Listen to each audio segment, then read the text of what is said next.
Well, whether it's for career development or personal relationships, connecting and reconnecting with others is critical. And during this Motivation Monday, Jason Levin, the author of Relationships to Infinity, The Art and Science of Keeping in Touch, has 5 tips to help us all out. Good morning, Jason. Good morning, Marissa. How are you? I am great. Good to have you on. Before we get to the tips, tell me what do we do that's right and how do we get it wrong when it comes to staying in touch? So, what we get right are the natural things that bring us together, both professionally and personally. So, when we're sharing gratitude, or we're saying hello, or we're sharing a memory, all these types of things are wonderful, positive things that we get right in connecting and reconnecting, AKA keeping in touch. But it's easier said than done. And I know, especially for me early on in my career, I could send off, the first email after meeting a person, but I don't know where to start in the months that follow. So how do you do that and do it authentically? So I think authentically is about showing what you have in common with other people. So you can be, when you're looking them up online, oh, I see that we went to the same university, or I see that you're working at a similar nonprofit, or, just the other day I saw somebody that was on the board of Little League, and, I had coached Little League. So all of these connections and things that we have in common allow for us to grow to something larger. And then it's just a function of making sure that you're consistent in those activities.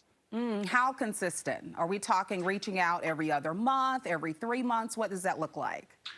So I think what's really important is to be focusing on people that you currently know and trust, and having them introduce you to people that they know and trust. But when you're doing an outreach, you need to recognize that people are busy, right? So the important thing is you do an initial outreach, and then you give them the time to respond to you. So not a day, not a week.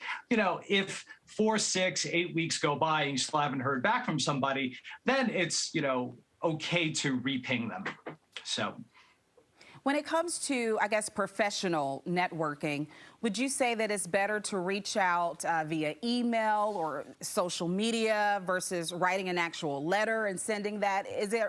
What's the best way to make it not only authentic, but memorable? Yeah. So again, I think in 2022, what we're noticing is that the medium has changed. But I think the most important thing, first and foremost, is get an introduction. Letters actually still work, and that's something that I'm seeing a comeback now that you're seeing a world of hybrid or remote. But at the end of the day, I think that if you're getting an introduction to somebody, an email is fine, or even a direct message on a social platform like LinkedIn works perfectly fine.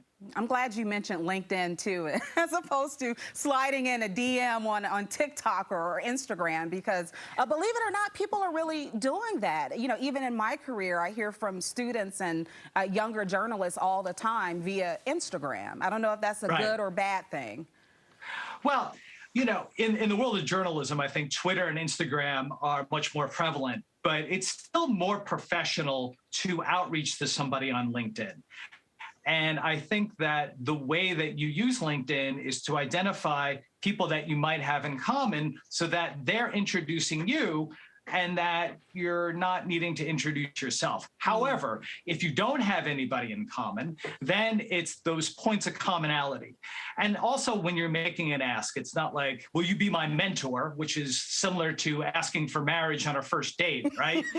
So, what we're really asking for is, I admire you, wonderful Marissa, for the talent that you have. And do you have a quick 20 minutes to talk through some questions that I might have?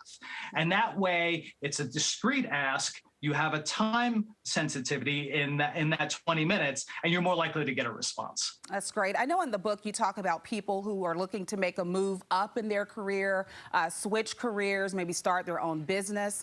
Also, people transitioning into retirement. Can you talk briefly about how it works for all stages? Sure. So here's the wonderful thing about keeping in touch. And I think that you can mix intentionality with your gratitude, with sharing memories with people that you already know. So if you were to actually just list out, Marissa, I'm challenging you, 5 people that have made a favorable impact on your career since you graduated college. Have you shared a favorable memory of them in the last 3 months, in the last 6 months, in the last year on how they favorably impacted you? And so there are a whole host of permutations and combinations on people that are looking for mentors and sponsors to move up in their organization or to make a retirement transition.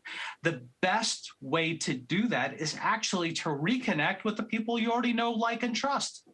Nice. Well, thank you so much. There's so much more in your book, Jason, Relationships to Infinity, the Art and Science of Keeping in Touch. And you see all of his social media as well as his website there to get the book. Thank you.